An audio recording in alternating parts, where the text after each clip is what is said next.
Pope Francis wants to get rid of the death penalty internationally and encouraged governments to follow on Sunday. All Christians and people of goodwill are called today to work for the abolition of the death penalty, Pope Francis said. In addition to this call, the Pope said he wants correctional facilities to have better standards for conditions and the treatment of prisoners. These sentiments of the Catholic Church are nothing. I am convinced that this way is the best, since every life is sacred. Every human person is endowed with unalienable dignity, and society can only benefit from the rehabilitation of those convicted of crimes. For Newsy, I'm Melissa Prax. Tagal ko na sinasabi yan. I was one. Diba sabi ko, when I was a congressman, I debated with Joker Arroyo. Kapartido kami doon. Puro kami left eh.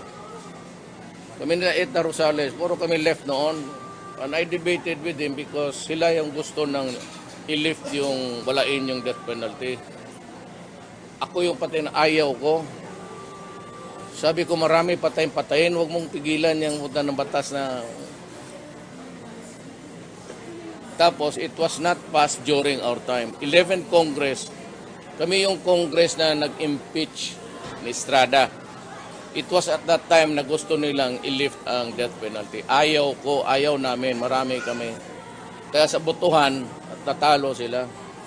Kailangan talaga yung death penalty.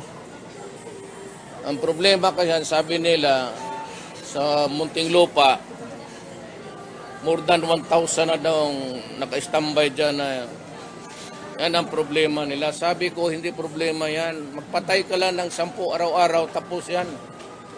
O gawain mo 50, di ilan lang. May mga tao talaga na hindi dapat, or would you rather na yung extrajudicial. Kasi pabalik-balik na lang, no? Yan, kagaya sa akin. Sabi nila, ako yung pumapatay ng kriminal. Si Dilima, pati si Eta. Isa pang... Ako lang ang tiktakot. Sabi ko, itapon kita dyan sa Bagtiruan. Pero yung sino yung nagtapon talaga dyan sa Bagtiruan, hindi ako yan. Baka kayo. Ako, I will restore death penalty. Yes! Ang droga by hangin. Ayaw ko magbayad ng electricity. Bakit ang kaso ng putang ina mo? Maraming... Huwag na yung... Anong Tagalog sa PC? Tali.